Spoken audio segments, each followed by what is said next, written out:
Welcome back. కుటుంబానికి పెద్ద దిక్కుగా ఉన్న వ్యక్తి మరణిస్తే ఆ కుటుంబం పడే వేదన వర్ణనాతీతం. అందులోనూ కానిస్టేబుల్, హోంగార్డు లాంటి ఉద్యోగుల జీతాలే తక్కువ. నెలాఖరుకి అనేక కష్టాలు ఎదుర్కోవాల్సిన పరిస్థితి. సూర్యాపేట ఘటనలో చనిపోయిన కానిస్టేబుల్ నాగరాజు, హోంగార్డ్ మహేష్ ఇటీవల వివాహమైన వారే కావడం మరీ విషాదం. ఎస్ఐ సిద్ధయ్య కుటుంబం పడుతోన్న ఆవేదనను తీర్చడం ఆ దేవుడికైనా అసాధ్యం.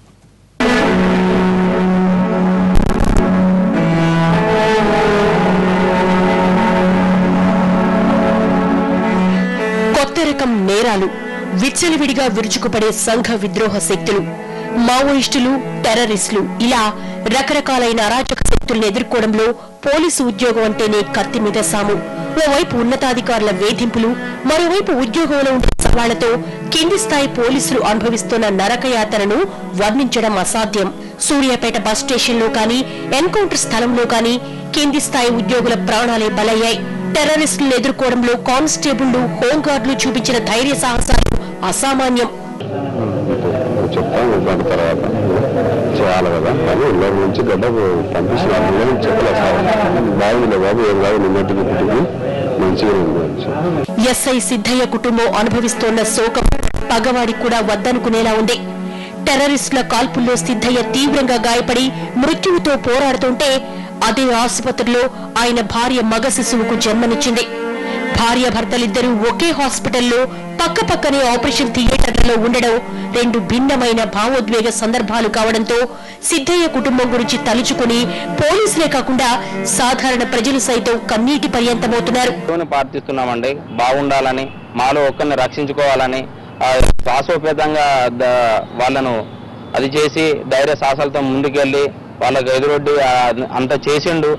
మాకు ఒక్కడు ధైర్యంతోనే బయటపడాలని మా ఆలోచన అండి. కానిస్టేబుల్ నాగరాజు వివాహమై 9 నెలలు కావస్తోంది.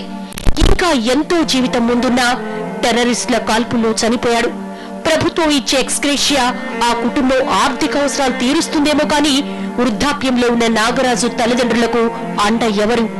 నాగరాజు భార్య పరిస్థితిని తలుచుకోగానే గ్రామస్తులంతా కన్నీటి పర్యంతమయ్యారు.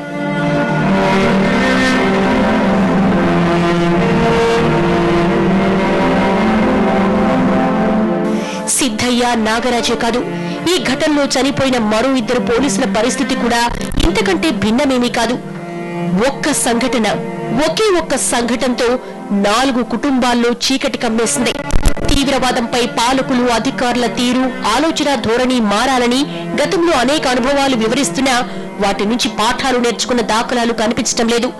టెర్రరిస్టులు, మావోయిస్టులు చస్తే మానవ హక్కులంటూ హడావుడి చేసే ప్రజా సంఘాలు పోలీసుల ప్రాణాల విషయంలో ఏమంటాయి? ప్రజా సంఘాల నాయకులెవరూ ఈ ఘటనను ఎందుకు ఖండించడం లేదు?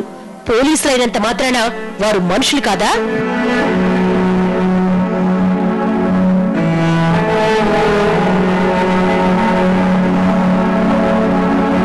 పోలీసు శాఖకు కీలకం బెటాలియన్స్.